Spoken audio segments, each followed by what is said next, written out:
You know, I'm pretty confident to say active noise canceling headphones in general are now getting to a point where the ANC is good. It's not just Bose and Sony anymore. Today, due to popular request, I'm testing out the Bowers & Wilkins PX7. As always, remaining transparent, my credit card company has me on fraud alert right now as I'm buying tons of stuff here.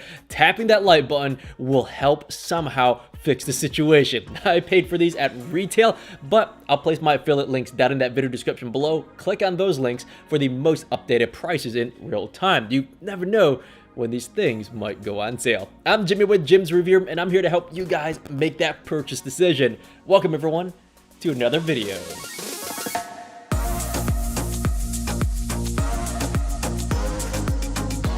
Going over the physical features first, the design looks as good as the previous generation in my personal opinion. Besides using a lot of plastics that a lot of other headphone users or headphone companies use, this has fabric up top and surrounding the ear cup. On the very back of the ear cup, you have this very nice matte finish with the Bowers & Wilkins logo flexing here in this reflective metal. And if you're into Le Mans, Formula 1, just race cars in general, and shout out to Lewis Hamilton for winning again. Hopefully you guys, or hopefully they can match Michael Schumacher's title here, maybe even beat them in my lifetime here. But anyways, the arms has a carbon composite material and it looks sick. Now, does the materials help make the PX7s lighter than the previous generation? Yes, indeed it does. Have the ear cups improved over the last generation? Indeed, it has as well. How do they feel compared to other headphones on the market against the competitors? Although these are 310 grams per Bowers & Wilkins, they don't feel heavy, but compared to Sony and Bose, which were around 250 grams, the PX7s feel a little bit more neutral, while these two other competitors just feels a little bit more airy. I personally prefer the lightness on the other headphones, but the design on the PX7s I feel are good enough for most people. I never felt too much pressure or pinching at the crown of the head, but there is fatigue though once you wear these for several hours straight. For long-term wearing, you do feel a little bit of fatigue. Jawline pressure is very reasonable. I didn't have any issues right there. The ear cups are soft and plush. They do have a good amount of room that the ears barely touches the inside lining, just a very little touch tap right here at the very top of my ear. As for sound isolation, there is good passive noise isolation, so the ear cups do encase your ears, but I never had them heat up or sweat, but I do feel them warm up. So overall, the PX7s are not class leading, but in the end, if you're leaning towards the PX7s or Bowers & Wilkins in general, I still recommend them for you to give them a try. Long-term wears, again, you might consider these other two. But let's do a quick stress test. Keep in mind, I'm not trying to break these here, but trying to feel or hear if there's any kind of weak areas, spots that makes them feel less than $400 retail. Now these feel top notch. The rotation of the ear cups feels smooth and sexy right here, and there's minimal chatter overall. These feel premium. Now, all right, let's get into the features here. On the left ear cup is the active noise canceling button to toggle between low, high, off, and auto. Holding it down will turn on transparency mode, which allows you to eliminate passive noise isolation, as the microphones will pump in your environmental audio. When you don't need passive or active noise canceling, this feature on most headphones is an amazing experience. It sounds natural for the most part, but if I am talking though, I can hear myself and it sounds quite hollow, which was a little bit funky. But other than that, listening to your surroundings, top notch. The right ear cup, pause, play, skipping, and going back on music. Volume controls are all there. There's a 3.5mm port for physical connections. It still exists, thankfully. I tested this, but then sadly though, the headphones need to be on for the 3.5mm cord to work. Let me know if you experience this as well. On a positive note, there's USB-C for charging, but you can also use this for audio as well. I plugged this into my desktop and am able to hear audio. Granted, you have to have the headphones on as well, but the USB-C connection charges the headphones at the same time that you're listening to your music via your laptop or desktop. Now, speaking of USB-C, Bowers & Wilkins provides up to 30 hours of use with active noise canceling on. With my testing, I'm able to achieve 31 hours and 14 minutes worth of real-world use. With the same test, I got 22 hours and 48 minutes on the Bose 700s, and Sony WH-1000X M3s, I achieved 20 hours and 8 minutes. The Bowers & Wilkins did better by around 10 hours. In addition, there's also fast charging. 15 minutes plugged in from a dead battery will give you back 5 hours of audio. That's also really, really good. Now, the last set of features before going into the audio test, there is this thing called wear sensor, similar to the Sennheiser PXC550s. When you lift up either ear cup, your music will pause. Put the ear cups back on, and the music resumes. You can always turn this feature off within the app. Now, speaking of the app here, it's been hit or miss for me for some reason. With my new Pixel 4 XL, oddly, the app some days can't find my headphones. I would have to remove the headphones and then re-add it, and then within several minutes, the headphones will not connect once again. In the beginning, initially, it worked perfectly fine, but afterwards, after about a couple of days, it started acting a little funky. If you guys own these PX7s, are you guys having the same issue as well? When it is working, the app is clean and it looks nice, but it offers straightforward changes to your ANC, settings, and audio pass-through levels and such. There's no equalizer or audio profiles offered. Now, speaking of connectivity, this does feature Bluetooth 5.0, which is the latest and greatest. Although the app is skeptical for my use here, the Bluetooth connection was absolutely solid, and I never had issue with audio. Testing this for distance, I'm able to walk 99% of my 1,100 square foot apartment here before the signal started to crackle. That's with the signal going through several walls. Also testing this with video, I had 0 syncing delays on both Apple and Android devices, and one of the most important features, this does have multi-pairing. While this is connected to my Android phone, I can easily switch this to another previously connected device without the need to unpair and repair either devices. All right, folks, let's get into the audio test. First up, let me demo the microphones for you, and then we'll get into the active noise canceling. And folks, you've seen my work here, you've seen my efforts. It would mean the world to me if you guys can add me on Instagram or Twitter. Those are my personal accounts on screen for you guys. I'll also add it in the video description for your convenience. Just click and follow. All right, folks, here we go.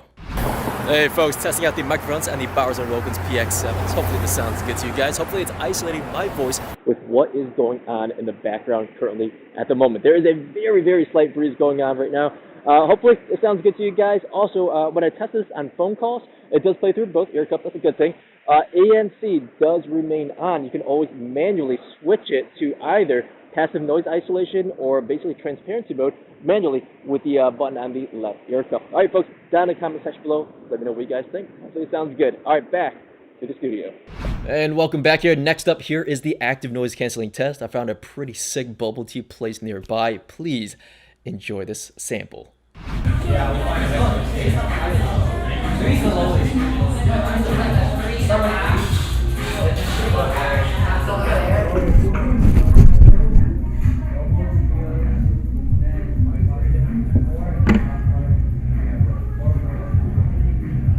Noise cancelling high.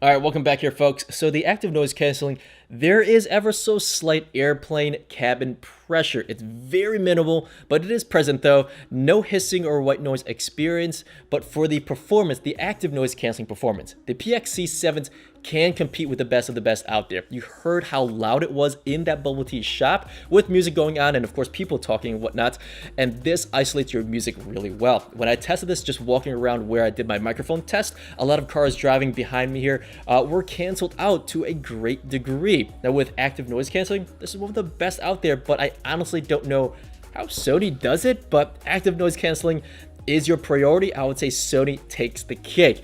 They're doing some voodoo over there. I don't know how they do it, but they are still the king in active noise canceling. So folks, let's see how these sound here. Please be sure to put on your own headphones or earphones for the best audio experience. I'll be using my professional binaural microphones to give you a 3D-like audio experience. Be sure, again, to have your earphones or headphones on now.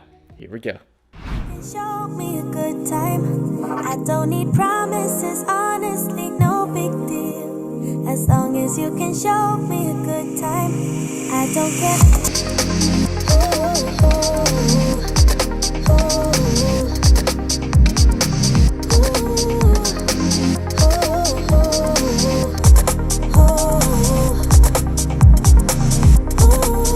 Now the rings and the fanciest things couldn't make me believe in us. I'm here for pleasure, so don't you put pressure on me to give into us. All I need is short-term devotion. I don't wanna be so Johnny self in the smoke, babe. You came to this place to hide away for a while, but we both know that when it gets late, one call away and then you are spending the night. They turn the volume up, you shut your mind. Wanna escape your thoughts for a little while, but when you close your eyes, I'm by your side. I'm by your side, right? You'll find me there dancing in the crowd. You tell yourself that it's over, but you see my face, I know the strangest thoughts. Are you sure that it's over?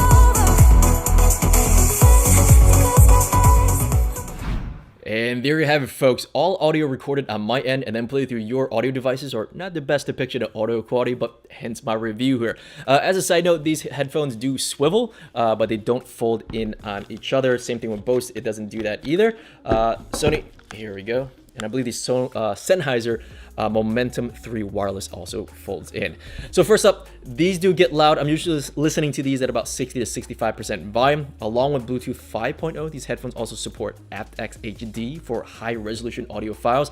Now, if you're a big specs person, Sony indeed have LDAC for the best in high resolution audio files at the moment. Now, the PX7s have just enough bass for me. It's fast, it's light, it's punchy here. I could use a little bit more to warm up some vocals on pop music or further immerse myself with hip hop and EDM tracks. But if you're familiar with the Bose 700s, these tend to have a similar trait, but the Bowers & Wilkins hit slightly deeper and punchier. Now, on the other end, the Sony will definitely offer a bit more of deeper resonating bass. You might have heard it with the audio samples earlier, and again, it's slightly more noticeable with your own headphones or earphones. It's even more noticeable in person. Now, keep in mind, it might be too strong with the Sonys if you value more of a balanced bass audio signature.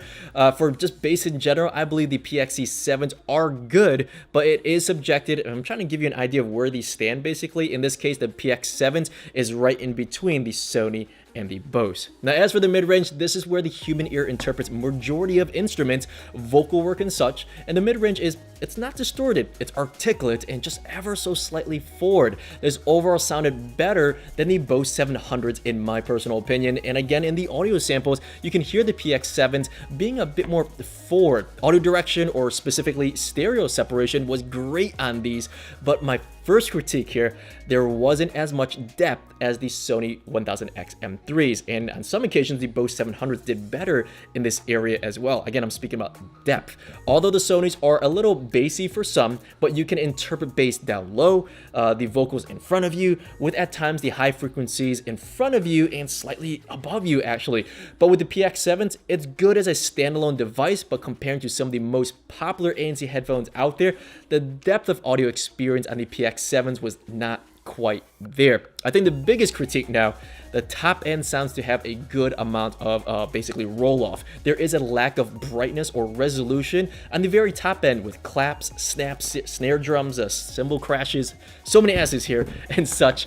It could use a little more sharpness to make these sing on the top end. It's not muffled or distorted, but the PX7s could use an equalizer that would help with this area up there. So overall, the Bowers & Wilkins are really good in my opinion. I love the look of these, and I wish the other brands would push push a little further with premium materials while keeping things light there. If you're not wearing other headphones back to back like I do here for testing, I still think these are worth a purchase. These still have been a pleasure to wear, and honestly, it's getting close, so close with the best of the best out there. The little differences are negligible and of course based on your preference. But I hope this review helped you in the nitty-gritty here and helping you make that purchase decision on seeing where these stand. Let me know your thoughts down below, and if you haven't done so already, again, follow my social media handles on your screen, and they're also in the video description as well. I'll see you guys around. Take care. Bye.